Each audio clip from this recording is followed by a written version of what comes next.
Hello everyone, I'm Andrea from BubbleRAN, and today we are presenting Opti-Sphere, our new solution using Agentic AI to optimize private 5G networks.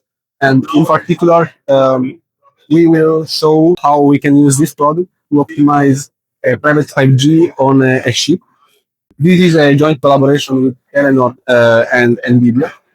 And we will start by introducing how the optimization is done today. So here we will see a dashboard with a lot of data. This is raw data provided directly by Telenor Maritime. So with this first layer of the sphere, we can just visualize the data, gain some insights. But as you can see, it's very complex for the engineers to interpret this data. And because of this, we also provide a second layer on top, which instead has some derived metrics. For example, this shift health score is computed based on uplink and downlink throughput, SNR, and so on. So this is already a bit easier to interpret, but still can be very harsh. So we also add a third layer, which is instead an AI agent, which can be used to query the data. So this agent is used only to monitor the historical data of the network. For example, here we ask for the uplink throughput performance of this ship here in the last month. And you will see that the agent in reason will query the database and provide us a report with the performance for each cell in the ship. Now we're gonna test a second query, which is a bit more complex because we ask for more metrics at the same time, and we also ask to provide some insights and some recommendations for how to optimize the performance.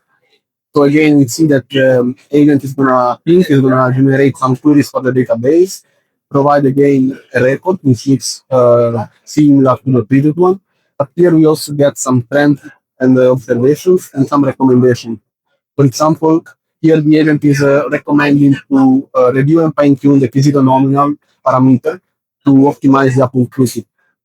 So in this second part, we will show instead Opti-Sphere for tomorrow. So how we see the autonomous optimization evolving tomorrow. It's always an agentic-based solution. We developed an agentic blueprint together with NVIDIA, consisting of three agents. One agent is used to monitor the physical network, so the historical data, and to retrieve configurations and KPIs. The second agent is the validator agent. This agent is responsible for deploying a digital twin network with the same configuration as the physical network to validate the configuration and make sure that the network is running and it's not in a faulty state. Finally, we also have the config planner agent. So this agent will use the historical data coming from the monitoring agent to calculate a new configuration. So this is where all the logic for optimizing resides. So if you propose a new configuration, it will send it to the validator agent, and the validator agent will deploy the tool to perform the validation, and finally the config planner will take the decision if the new configuration is good enough to be enforced back in the physical network. And it will also do the enforcement directly. So here we see how the physical network is configured. In particular, let's focus on the P0 nominal value, which now is set to -100.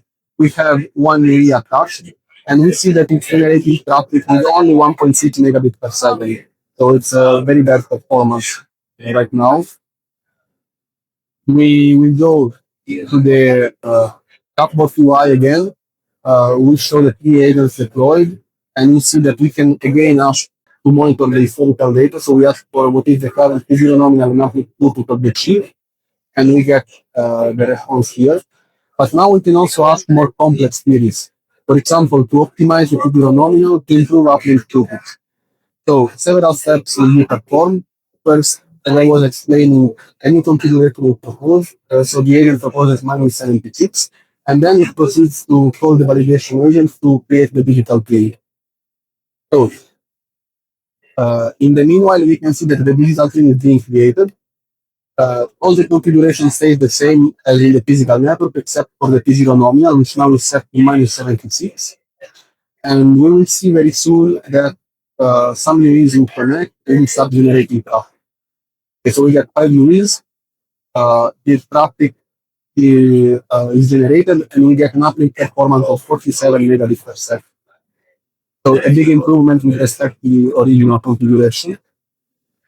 So the simulation is done, the pin is deleted, and the configuration is finally enforced because we see that the performance in the pin was much better than in the physical network.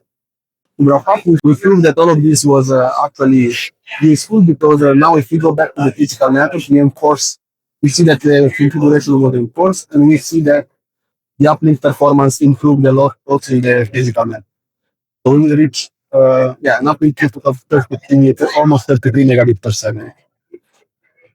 So that's it for this demo. Thank you, everyone.